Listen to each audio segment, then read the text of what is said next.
कि मेरी overall investment अगर 100 रुपीज़ थी और उसके अंदर से मैं जो हूँ 70% के ऊपर कमा रहा हूँ और 30% जो है वो मुझे नॉन प्रोडक्टिव है, जो मेरे एसेट फंस जाते हैं in while doing this speculative trading, तो मेरी आरओआई जो है वो इस 70% के ऊपर डिस्क्राइब नहीं होगी। मेरी आरओआई इस 100% के ऊपर होगी कि मैंने टोटल यानी 10 करोड़ की इन्वेस्टमेंट की थी, 7 करोड़ इधर था, 3 करोड़ इधर था, और मेरे ये तो numbers okay, these are fine, कि इन्होंने मुझे जो है वो लेट्स सपोज 1.5 करोड़ रुपया प्रॉफिट दे दिया, लेकिन ये जो 3 करोड़ रुपया जो मेरा फंस गया, इसने जो है वो मुझे 50 लाख रुपया नुकसान दे दिया।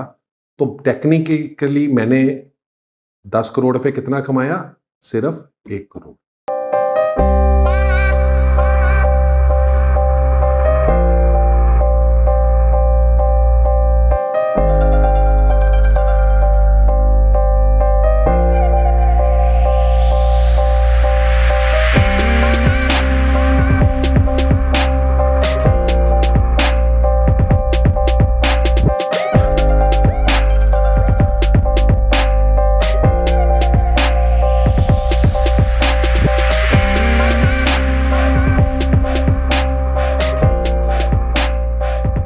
बिस्मिल्लाहिर्रहमानिर्रहीम, अस्सलाम वालेकुम गाइस। आज का टॉपिक बड़ा इंपॉर्टेंट है और टेक्निकली हम जो आज के टॉपिक में डिस्कस कर रहे होंगे वो ये चीज़ कर रहे होंगे कि जी के जो हमारा रियल स्टेट है, क्या हम वाकई ही वेल्थ क्रिएशन कर रहे हैं या we are living in a fool's paradise. तो I am going to start with my own history, और मैं आपको बताता हूँ 2012 में मैंने रियल स्टेट को ज्वाइन किया as a consultant and wanted कि जनाब मैं रियल स्टेट को सीखूं, समझूं और इसके अंदर से जो है वो लोगों के लिए एक bring a new change and reinvent real estate. That is why हमारा नाम री इन्वेंटिंग रियल स्टेट रहा, लोगो रहा इमलाक का। बिकॉज हमारी फीलिंग ये थी कि शायद लोगों को जो प्रॉपर जो है वो कंसल्टेंसी और एडवाइस नहीं मिल।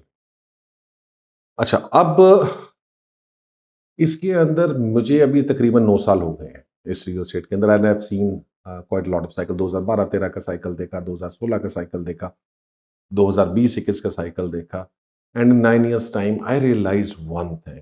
और बहुत सारे लोग मेरे पास क्योंकि इन्वेस्टमेंट एडवाइस के लिए भी आते रहे और चीज़ें करते रहे कि we are actually not making और creating wealth in real estate. Or coming straight from a real estate guy, it would be, a difficult thing to absorb. लेकिन this message is for everyone जो इस शोबे से वाबस्ता भी हैं और जो क्या कहते हैं इन्वेस्ट कर रहे हैं। अब most of the people are not doing so. There are a very few tiny percentage which are creating wealth, जो पैसा बना रहे हैं और ठीक ठाक पैसा बना रहे हैं, लेकिन most of you जो है वो आप पैसा नहीं बना रहे। और इसके लिए हमने सोचा कि जी कि क्या रीजंस हैं, लेट्स फाइंड आउट कि किस वजह से ये पैसा नहीं बन रहा। और फिर हमने वी स्टार्टेड डिगिंग और हमने रिसर्च शुरू की और 2004-05 से अपनी रिसर्च का आगाज़ किया। और अभी हम आपके सामने जो डाटा और एनालिटिक्स रखने लगे हैं, they are very important because no one can deny this. I challenge you कि आप इस डाटे को डिनाई करें और कहें कि जी के हम जो है वो कोई गलत पर्सपेक्टिव की बात कर रहे हैं। This is the truth and this is the real picture. और इसका मकसद ये नहीं है कि जो है हम कहें कि रियल स्टेट बुरी है। इसका मकसद ये है कि रियल स्टेट में जिस तरीक़ेकार से हम इन्वेस्टमेंट करें वो टेक्निकली गलत है। आप रियल स्टेट में बहुत ज़्यादा पैसा बना सकते हैं as long as you invest smartly, और ब्लाइंड होकर इन्वेस्ट ना करें और जिस तरह सारे लोग चल रहे हैं उस तरह से इन्वेस्ट ना करें। तो सबसे पहले इंपॉर्टेंट पॉइंट की तरफ जाते हैं, और जिस पॉइंट को अब आपको जरूरी रखना पड़ा है कि हम क्या गलतियां क्या कर रहे हैं, तो हम अपनी गलतियों के ऊपर आज बात कर रहे हैं। तो सबसे इंपॉर्टेंट पॉइंट यह है कि जी कि हम जब भी वेल्थ क्रिएशन की बात करते हैं तो हम पीकेआर में वेल्थ क्रिएशन को काउंट फॉर करते हैं। आई डोंट थिंक सो कि पीकेआर जो है वो एक वैलिड करेंसी है अपनी वेल्थ क्रिएशन को चेक करने के लिए। ऑल्दो बहुत सारे लोग इस बात का जवाब ये देंगे कि चूंकि आप पाकिस्तान में रह रहे हैं तो पाकिस्तान के अंदर PKR is suppose to be a valid currency. I don't agree, क्योंकि आपकी जो करेंसी है या आपके मुल्क में जो महंगाई इन्फ्लेशन चीज़ें हैं वो सारा डॉलर से रिलेटेड है। आप हर चीज़ ऑयल से लेके ट्रेड इंपोर्ट एक्सपोर्ट सारा डॉलर में करते हैं। तो पीकेआर जो है वो एक वैलिड या क्रेडिबल करेंसी नहीं होगी अपनी वेल्थ को मेजर करने के लिए। तो this is why the first thing अगर आपने चेक करना है कि आपने वेल्थ क्रिएशन की है वो ये है कि आप अपने वेल्थ को डॉलर्स में कन्वर्ट कर लें। सिंपल रीजन, आप 2005 में लेट्स सपोज डॉलर्स में आपकी वर्थ क्या थी और अब आपकी 2021 में आपकी डॉलर वर्थ क्या है। रियल स्टेट इन्वेस्टमेंट्स को ले लें आप इसके अंदर कि रियल स्टेट इन्वेस्टमेंट्स हमने जो की उनकी वर्थ क्या थी। सो मैं इसी की जो है वो एक एग्जांपल देता हूं कि 2005 के अंदर जो है वो यूएसडी जो था वो 60 रुपए के ऊपर था और उस वक्त जो एवरेज प्राइस थी, और हम इसमें सिर्फ एक अभी एलिमेंट को देखेंगे, यू कैन आर्ग्यू कि शायद किसी दूसरे एलिमेंट में थोड़ा 19-20 का फर्क होगा, but in general overall real estate की परफॉर्मेंस इसके करीब करीब ही रही है। आप किसी भी फेज को उठा लेंगे, किसी भी फाइल को उठा लेंगे, किसी भी सेक्टर को उठा लेंगे। 2005 में 60 रुपए का था यूएस डॉलर और तकरीबन 8 मिलियन का प्लॉट था। एवरेज प्लॉट प्राइस हम अकाउंट फॉर करेंगे, नॉट कोई पर्टिकुलर फेज का या ब्लॉक का। तो 2005 के अंदर डॉलर टर्म्स के अंदर जो आपकी प्राइस थी एक कनाल के प्लॉट की वो थी डॉलर 1,50,000। ठीक है जी, ये फेज 6 का 1 कनाल का प्लॉट की हम बात करें। अब 2021 के अंदर डॉलर जो है 172 रुपए का है। ये प्लॉट जो है ये 42 मिलियन का हो चुका है। ठीक है जी, इन टर्म्स ऑफ पीकेआर। और ये जो हमारे पास इस वक्त जो हमारे पास स्टैट आ रहा है उसके अंदर जो है वो ये तकरीबन जो है ये डॉलर 2,44,000 का है और ये 15 साल का साइकिल है, 15 ईयर्स। सो 15 सालों के अंदर आपने जो डीएचए में प्लॉट लिया है उसके अंदर उसकी वैल्यू में सिर्फ और सिर्फ जो है वो तकरीबन $94,000 का इजाफा हुआ है। सो अगर आप इसको जो है वो वेल्थ क्रिएशन समझते हैं तो मेरा ख्याल है, जो मैंने पहले बात की कि you are living in a fool's paradise, right. इसी चीज को अब थोड़ा सा डिफरेंट तरीके से एनालाइज करते हैं क्योंकि इसके अंदर बीच में काफी सारे साइकिल्स आते हैं। दो cycles are very important to understand because वो साइकिल्स हमें अलाउ करते हैं स्पेकुलेटिव ट्रेडिंग में जाने को। The money actually lies there, the money does not lie कि जी कि आप फेज 6 में प्लॉट ले लें और आप 15 साल भूल जाएं। बिकॉज मैं बहुत सारे लोगों को जानता हूं जिनके पास 2006 का प्लॉट पड़ा, 2007 का प्लॉट पड़ा, 2008 का पड़ा, उनको जितना मर्जी समझाते जाओ उन्होंने नहीं बेचना। उन्होंने कहना यार पीकेआर साढ़े पैसे बहुत बढ़ गए, बहुत बढ़ गए, बहुत। भाई नहीं बढ़े हैं आपके पैसे। बिफोर आई कंटिन्यू और आपसे फेज 6 की बाकी की शीट में शेयर करूं मैं आपको एग्जांपल देता हूं। अभी पिछले दिनों मेरे पास एक भाई आए, उन्होंने मुझे बताया कि मैंने 45 लाख रुपए की फाइल खरीदी फेज एट 8 आईवी में। ठीक है जी, समवेयर इन 2008 और 2009 एक के नाम। और इस वक्त वो 1.5 करोड़ रुपए किया तो मैंने बड़े पैसे कमा लिए। मैंने उनको एक एग्जांपल दी, मैंने कहा जी कि आपने 45 लाख रुपए की ली थी? कहते जी बिल्कुल ली थी। मैंने कहा आज वो 1.5 करोड़ रुपए की है? बिल्कुल है। मैंने कहा 45 लाख रुपए में 2008 में या 2009 में कितनी होंडा सिटीज आती थी? उन्होंने कहा जी 6, 8.5 लाख रुपए की थी आई थिंक, थोड़ी सी ऊपर होगी बट एवरेजली। इस वक्त वही गाड़ी 32 लाख रुपए की है और अब आपके पास कितनी गाड़ियां आती हैं? वही गाड़ियां 5। तो अगर आपका लिविंग स्टैंडर्ड, आपकी परचेज पावर वही है जो उस 45 लाख के साथ थी और आज उस 1.5 करोड़ के साथ वही है, तो आपने कोई वेल्थ क्रिएट नहीं की। आपने सिर्फ जो है वो यूजलेस जो पैसा है उसको आपने बढ़ाया है और आपने इन्फ्लेशन कुछ हद तक आपने या काफी हद तक आपने कवर की है और थोड़ा बहुत कुछ एरियाज में प्रॉफिट भी कमाया। लेकिन आपने वेल्थ क्रिएशन नहीं की और आप अपना लाखों रुपया, करोड़ों रुपया पागलों की तरह आप लगा रहे हैं इन चीजों के अंदर और आपको अंडरस्टैंडिंग ही नहीं है कि यार ये लॉन्ग टर्म ट्रेडिंग नहीं कर। तो फर्स्ट थिंग फर्स्ट, और वो पहला लेसन ये है कि long term trading is a suicide. Don't go for it, never go for it, never go for a plot कि जी मैंने उसको 10 साल होल्ड करना है, मैंने उसको 15 साल होल्ड करना है। It is a wealth trap. But all is not lost, क्योंकि अब हम बात करेंगे स्पेकुलेटिव ट्रेडिंग के ऊपर। तो इसके लिए अब हम दोबारा से उसी अपने 1 कनाल का जो प्लॉट है फेज 6 का, उसके स्पेकुलेटिव साइकिल्स के अंदर देखते हैं कि क्या फर्क है। तो 2005 के अंदर, अब हम सिर्फ यूएसडी की प्राइसेस को देखेंगे, $1.5 लाख का था। 2010 के अंदर ये तकरीबन $82,500 पे आ गया, और 2013 और 14 के अंदर जो है ये तकरीबन दोबारा से $1.5 लाख पे चला गया। उसके बाद 2016 को आप कर लें, because that was an important, उस साइड पे भी 2016 के अंदर प्राइसेस इंप्रूव हुई थी। तो 2016 में ये $2,28,000 पे चला गया। अच्छा, 2019 में अभी पीकेआर डेप्रिसिएशन थोड़ी सी स्लाइटली हुई थी, बहुत ज़्यादा, बल्कि 2019 में सॉरी ज़्यादा हो चुकी थी, 150-160 का रेट था। तो ये दोबारा $1,75,000 पे आ गया। और 2021 आज हम बैठे हुए हैं, तो ये जब अप्रिसिएशन चीज़ें हुई हैं तो इसमें जो है ये दोबारा से वो 24,4 ये $2,40,000। नाउ ये पर्सपेक्टिव आपको इस चीज़ का बताएगा, और ये चीज़ आपको बताएगी कि आपने वेल्थ क्रिएशन किया कि नहीं। तो फॉर एग्जांपल, अगर आपने 2005 में इन्वेस्ट किया, 2010 में किया, तो आपने नुकसान किया तकरीबन 50% का। लेकिन अगर आपने 2010 में इन्वेस्ट किया और 2013 में आपने लिक्विडेट कर दिया, तो आपने 50% पैसे कमा लिए with in just 3 years time, right. So double कर लिए पैसे। सिमिलरली 2013 से 2016 में अच्छे पैसे बने हैं, कोई इतना ज़्यादा उसके अंदर मैं नहीं कहूँगा कि बहुत इंप्रेसिव है, क्योंकि उसके बाद सेशन पीरियड आ गया।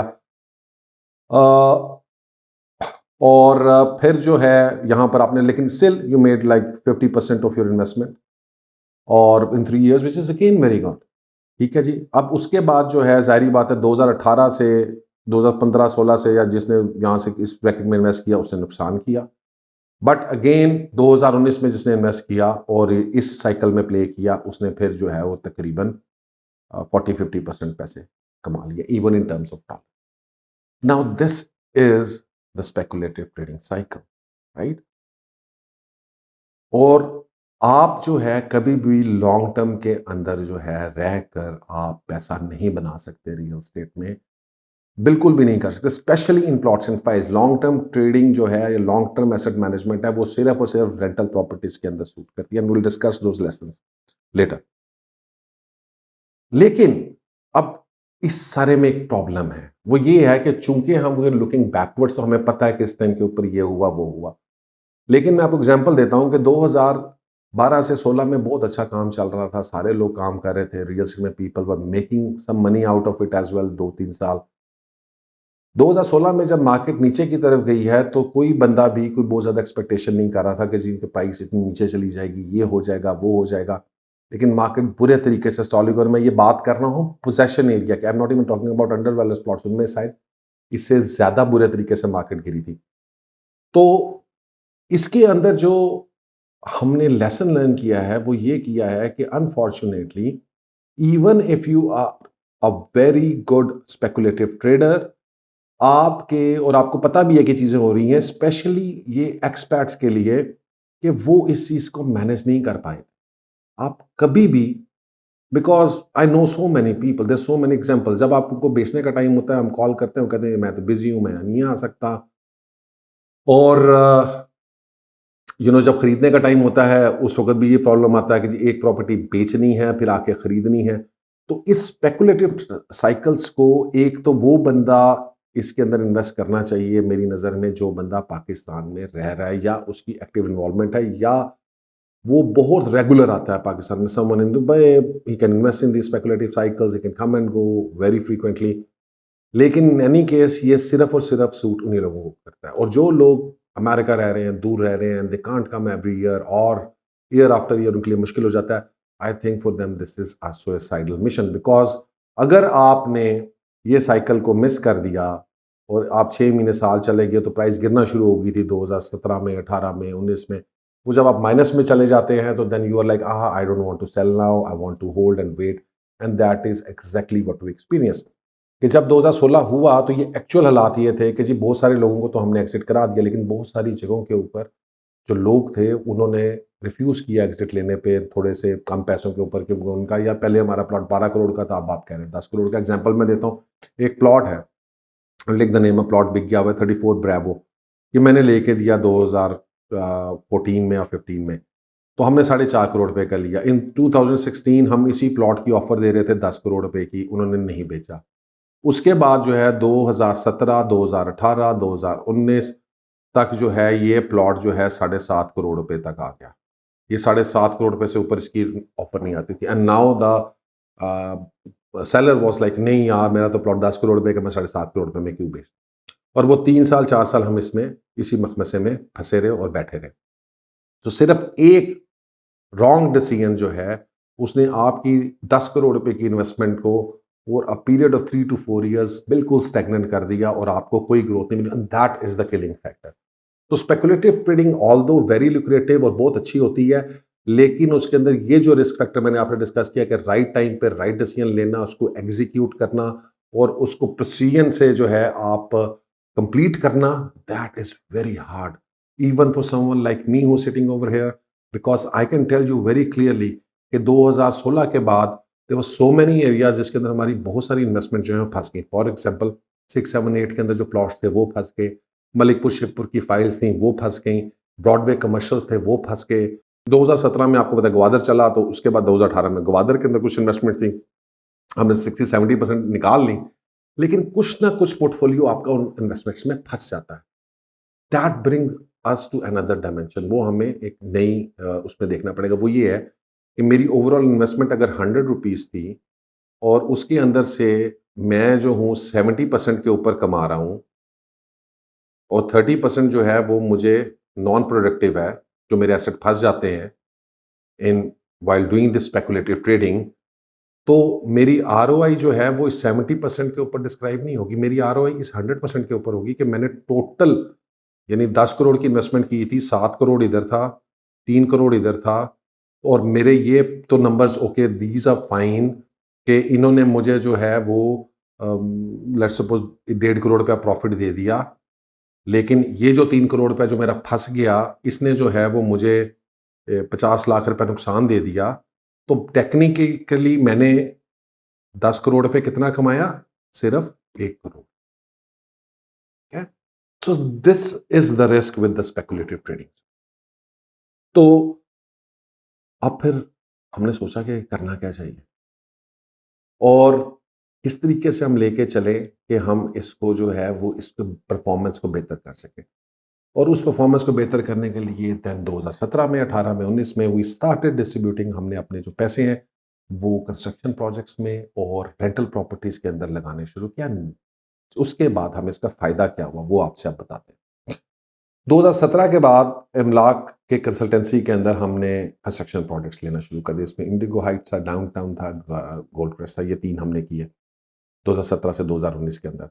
और प्लस हमने कुछ जगहों में डीएचए पेशावर और डीएचए मुल्तान, ये 2 जगहों के ऊपर हमने दूसरी फाइल्स की और उनकी इन्वेस्टमेंट्स भी की।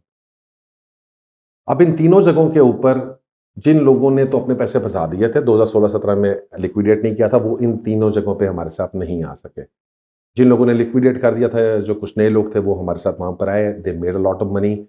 उस टाइम फ्रेम के अंदर भी उन्होंने पैसा बनाया जिस टाइम फ्रेम के अंदर generally market, real estate market के अंदर टोटल जो है वो एक तरह से मार्केट बिल्कुल डाउन चल रही। और 2020 में जब आपका एमनेस्टी आई और हमें ये समझ में आई कि हमने जो है वो अपनी प्रॉपर्टी को लिक्विडेट करके हमने प्लॉट्स में उसमें इन्वेस्ट करना है because of speculative cycle is coming up. तो ऑल दो हमें ये प्रॉब्लम दोबारा हुआ कि हम वो सारा 100% पैसा इसमें शिफ्ट नहीं कर सके, लेकिन हम उसमें से काफ़ी हद तक उसमें से निकल आए। लेकिन जो असल फ़ायदा हुआ ना वो इस चीज़ का नहीं हुआ। असल फ़ायदा ये हुआ कि ठीक है हमारी लिक्विडिटी तो दोनों साइड्स पे 2016 में प्लॉट्स और फाइल्स में थी टोटल इन्वेस्टमेंट, 2018-19 में हमारी ज़्यादातर इन्वेस्टमेंट कंस्ट्रक्शन प्रोजेक्ट्स में थी और थोड़ी इन्वेस्टमेंट थी प्लॉट्स में।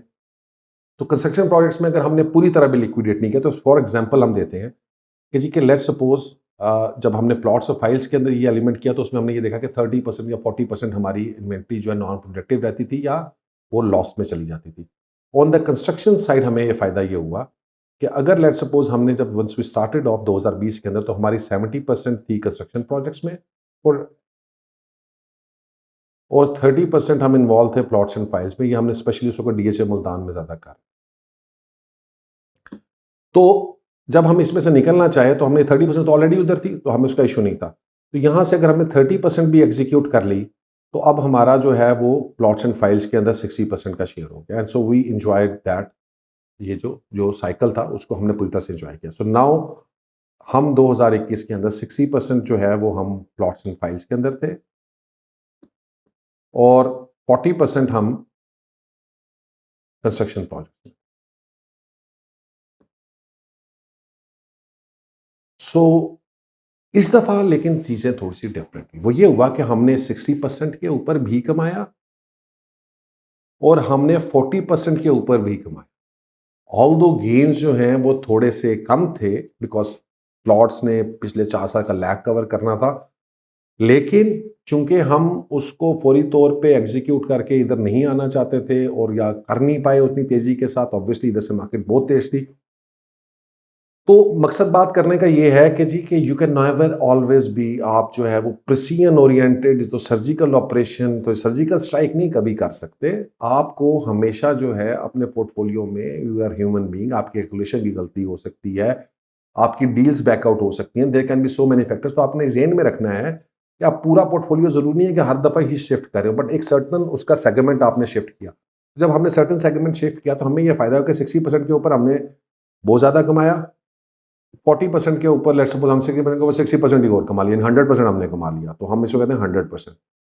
और 40% भी जो था इसने हमें अब नुकसान नहीं दिया, इसके अंदर भी हमने जो है वो 20-25% जो है 30% हमने कमा लिया, तो लेट्स सपोज 25% कमा लिया।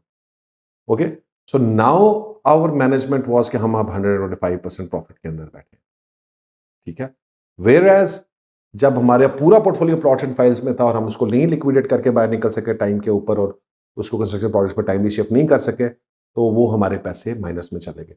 सो this is an added thing कि कंस्ट्रक्शन प्रोजेक्ट्स यूजुअली कम नहीं होते या माइनस में नहीं जाते एज लॉन्ग एज वहां पर डेवलपमेंट और चीजें बन रही हो। So that is another lesson which we learn. So what is the way forward now? So this is your third question जो होगा आपका, अब आगे चल के क्या करना चाहिए। इस सारी हिस्ट्री से जो मैंने आपसे डिस्क्राइब की, जो हमारी है, ब्लॉक की है, और हमने इसमें जो लेसन्स लर्न निकाले वो ये निकाले हैं कि जी सबसे मोस्ट इम्पॉर्टेंटली कि फ्यूचर में जाते हुए वी नीड टू डेवलप एक रेंटल इनकम की प्रॉपर्टी। क्यों? रेंटल इनकम जो है वो आपकी बैकबोन है रियल स्टेट, बिकॉज इसके अंदर आप अगर देखेंगे तो कंस्ट्रक्शन प्रोजेक्ट्स भी कभी 20% दे रहे हैं, कभी 30% दे रहे हैं पर एनम, लेकिन देर मे बी सम टाइम जब वो बन जाते हैं या चीज़ें हो जाती हैं, उनकी जो है वो कन्वर्जन हो जाती है इनटू रेंटल प्रॉपर्टी, और रेंटल वैल्यू जो आपको मिलती है उसका फ़र्क क्यों है। So for example let's say कि आपने एक प्रोजेक्ट में इन्वेस्ट किया, आपने उस प्रोजेक्ट के अंदर इन्वेस्ट किया और उस प्रोजेक्ट में 3 साल के बाद आपने उसको बेचा, तो आपको 70% या 80% आपको उसमें से कैपिटल गेन मिल गया, ठीक है।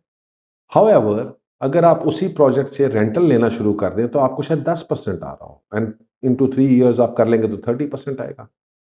सो ये 70% और ये 30% का मैच इतना ज़्यादा नहीं बनता, और आप कहेंगे कि जाहिर बात है कि जी के capital gains are much stronger, और ये जो 30% है ये लेना इतना शायद स्वाब देते हैं, बट इट्स नॉट ओनली 30%, क्योंकि जब आप 30% ले रहे हैं तो उस वक्त भी वो प्रॉपर्टी की वैल्यू भी 2-4-5% बढ़ रही है।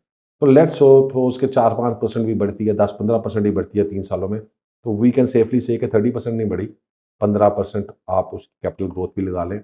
ये मेच्योर प्रॉपर्टी की बात कर रहा हूँ, तो ये 45% पे चलेगी। अब 45% और 70% में 25% का डिफरेंस। ये जो 25% है ये आपको टेक्निकली आप समझ रहे हैं कि आपको ये नुकसान हो रहा है, या आप समझ रहे हैं कैपिटल गेन ज्यादा फायदेमंद है, लेकिन मैं रेंटल इनकम को इसलिए कहता हूँ कि रेंटल इनकम में आपको ये जो 30% मिल रहा है ये कैश इन हैंड और मिल रहा है, ये लिक्विडिटी है। उसके अंदर आपने प्रॉपर्टी 3 साल से पहले आप इस पैसे को हाथ नहीं लगा सकते। इसमें जो आप 30% उससे हर साल ले रहे हैं उस पैसे को आप फर्दर इन्वेस्ट कर सकते हैं, और उस पैसे के ऊपर एक नई रियल स्टेट के ऊपर कैपिटल गेन्स आप कमा सकते हैं। और अगर आप वो करते हैं तो ऑब्वियसली ये 25% कम होकर 10% या 15% रह जाता है। तो सपोज 15%, तो 15% capital gains, yes obviously capital gain थोड़े से पैसे ज्यादा देंगे, but with obviously certain risk. और जो आपकी रेंटल इनकम है वो बहुत ही ज्यादा स्टेबल सोर्स ऑफ इनकम और कैश फ्लोज है। सो पर्सनली स्पीकिंग जब मैं कैपिटल गेन्स को, रेंटल प्रॉपर्टीज को देखता हूं, तो मेरे ख्याल में इसमें दोनों ऑप्शंस आपके लिए अच्छे हैं। You can go for capital gains and you can go for rental income. Example मैं देता हूँ कि हमने गोल्ड क्रस्ट के अंदर कुछ शॉप्स ली, फूड कोर्ट के अंदर लिए। अब ये लाइव एग्जाम्पल है and I was talking to the guy today, इनकी वो शॉप है। तो अभी तक वो फूड कोर्ट नहीं बना एंड अभी तकरीबन इस बात को 1 साल होने को आ गया। तो मेरे से उन्होंने बात की कि यार फूड कोर्ट नहीं बना, ऐसे कैपिटल गेन्स इस तरह से नहीं हुए। मैंने कहा जी कैपिटल गेन्स नहीं हुए बट आपको 6% रेंट मिल रहा है। उन्होंने कहा जी बिल्कुल मिल रहा है। मैंने कहा जी अगर 6% रेंट मिल रहा है तो 40 लाख रुपए साल का तो आपको वैसे ही मिल रहा है, ठीक है, और ये आपको मिलता रहना। तो just wait out because you are earning money. आप पैसा कमा रहे हो और 40 लाख रुपए आपकी जेब में जा रहा है। आपके पैसे जो है वो जो आपने 6 करोड़ रुपए उसमें लगाया था वो आपका कैश होता जा रहा है, आपको वापस मिलता जा रहा है। तो वो 6 करोड़ रुपए नहीं रह गया, वो 5.5 हो गए, 5.60 हो गया, अगले साल वो 5 हो जाएगा, उससे अगले साल जो है वो 4.5 हो जाएगा। सो आपका एक्चुअल कैपिटल आपको वापस मिलता जा रहा है। ये काम सिर्फ और सिर्फ रेंटल प्रॉपर्टी कर सकती है। That is why I am a very strong जो है मैं इसका आप समझें कि सपोर्टर हो गया हूं कि जनाब आपको रेंटल इनकम बनानी चाहिए, रेंटल इनकम बनानी चाहिए। और उस रेंटल इनकम के साथ yes you need to do, आपको स्पेकुलेटिव ट्रेडिंग करनी चाहिए। बिल्कुल करें, प्रिसाइसली करें, बट आप हम ये बात ज़हन में रखें कि आप 100% एक्यूरेट हर दफ़ा नहीं होंगे एंड उसके अंदर यस यू विल मेक अच्छा पैसा आप बना लेंगे। लेकिन वो पैसा जो आप समझ रहे हैं कि जनाब पीछे का देख के यार अगर मैं उस वक्त लेता तो उस वक्त बेचता तो इतने पैसे बच जाते, या ये हो जाएगा तो वो हो जाएगा, वो हर दफ़ा नहीं होगा। So chances of missing are very much there. और एक जो और लेसन जो मैं you know I am going to talk about that, और मैं दोबारा उसको रिपीट करूंगा कि प्लॉट्स और फाइल्स के अंदर सिर्फ और सिर्फ स्पेकुलेटिव साइकिल्स के लिए इन्वेस्ट किया करें, उसको लॉन्ग टर्म के लिए ना करें। तो 3 चीज़ें हैं, पर्पस आप याद रख लें। इधर इन्वेस्ट, अगर आपने घर बनाना है with in the next 2 years, fine, ले लें। नंबर 2, आपने जो है वो स्पेकुलेटिव साइकिल के लिए इन्वेस्ट करना है, ले लें।